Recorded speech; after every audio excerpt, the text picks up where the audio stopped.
हरे कृष्णा, राधे राधे। आपका मेरे YouTube channel नटखट खाना में बहुत बहुत स्वागत है। आज जया एकादशी है और आप सभी को जया एकादशी की हार्दिक शुभकामनाएं। पौराणिक कथा के अनुसार धर्मराज युधिष्ठिर बोले, हे भगवान, आपने माघ मास के कृष्ण पक्ष की छठ तिला एकादशी का अत्यंत सुंदर वर्णन किया है। आप सब देज, अंडज, उद्भिज और जरायु चारों प्रकार के जीवों के उत्पन्न, पालन तथा नाश करने वाले हैं। आप कृपा करके माघ शुक्ल एकादशी का वर्णन कीजिए। इसका क्या नाम है, इसके व्रत की क्या विधि है और इसे कौन से देवता की पूजा की जाती है। श्री कृष्ण कहने लगे कि हे राजन, इस एकादशी का नाम जया एकादशी है। इसका व्रत करने से मनुष्य ब्रह्म हत्या आदि पापों से छूटकर मोक्ष को प्राप्त होता है तथा इसके प्रभाव से भूत, पिशाच आदि योनियों से मुक्ति हो जाती है। इस व्रत को विधि पूर्वक करना चाहिए। अब मैं तुमसे पद्म पुराण में वर्णित एक कथा कहता हूँ। देवराज इन स्वर्ग में राज करते थे और अन्य सब देवगण सुख पूर्वक स्वर्ग में रहते थे। एक समय इंद्र अपनी इच्छा अनुसार नंदन वन में अप्सराओं के साथ विहार कर रहे थे और गंधर्व गान कर रहे थे। उन गंधर्वों में प्रसिद्ध पुष्पदंत और उसकी कन्या पुष्पावती और चित्रसेन तथा उसकी स्त्री मालिनी भी उपस्थित थे। साथ ही मालिनी का पुत्र पुष्पवन और उसकी पुत्र माल्यवन भी उपस्थित थे। पुष्पावती गंधर्व कन्या माल्यवन को देखकर उस पर मोहित हो गई और माल्यवन पर काम बाण चलाने लगी। उसने अपने रूप, लावण्य और हाव भाव माल्यवन को वश में कर लिया। हे राजन, वह पुष्पावती अत्यंत सुंदर थी।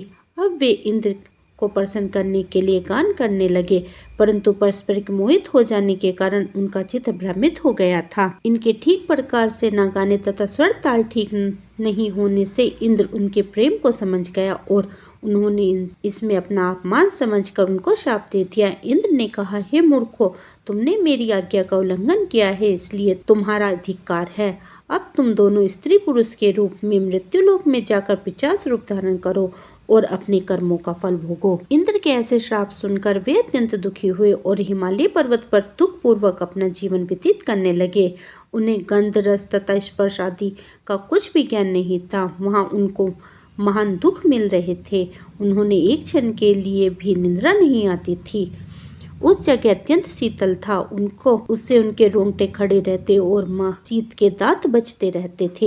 एक दिन पिशाच ने अपनी स्त्री से कहा कि पिछले जन्म में हमने ऐसा कौन सा पाप किए थे जिससे हमको यह दुखदायी पिशाच योनि प्राप्त हुई। इस पिशाच योनि से तो नरक के दुख सहना भी उत्तम है, अतः हमें इस प्रकार का पाप नहीं करना चाहिए।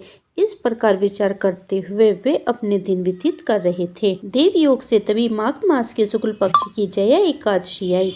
उस दिन उन्होंने कुछ भी भोजन नहीं किया और न ही पाप कर्म ही किए, केवल फल फूल खाकर ही दिन व्यतीत किया और शाम के समय महान दुख से पीपल के वृक्ष के नीचे जा बैठ गए। उस समय सूर्य भगवान अस्त हो रहे थे। उस रात को अत्यंत ठंड थी।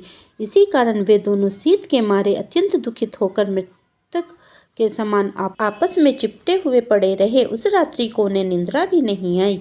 हे राजन, जया एकादशी के उपवास और रात्रि के जागरण से दूसरे दिन प्रातः होते ही उनकी पिशाच योनि छूट गई। अत्यंत सुंदर गंधर्व और अप्सरा की देह धारण कर सुंदर वस्त्र आभूषणों से अलंकृत होकर उन्होंने स्वर्ग को प्रस्थान किया। उस समय आकाश में देवता उनकी स्तुति करते हुए पुष्प वर्षा करने लगे।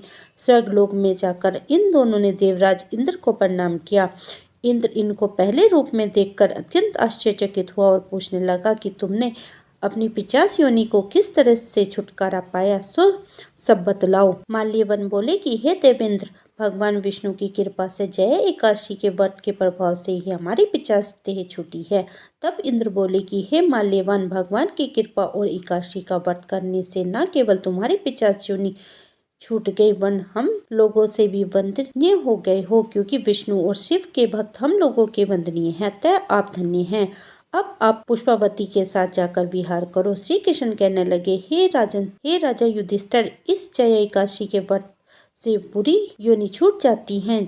जिस मनुष्य ने इस एकादशी का व्रत किया है उसने मानो सब यज्ञ, तप, जप आदि कर लिए हैं। जो मनुष्य जया एकादशी के व्रत करते हैं वे अवश्य ही 4 वर्षों तक स्वर्ग में वास करते हैं। इस महात्म्य को पढ़ने और सुनने से अग्निहोत्री यज्ञ का फल प्राप्त होता है। इस प्रकार जया एकादशी की कथा पूर्ण हुई।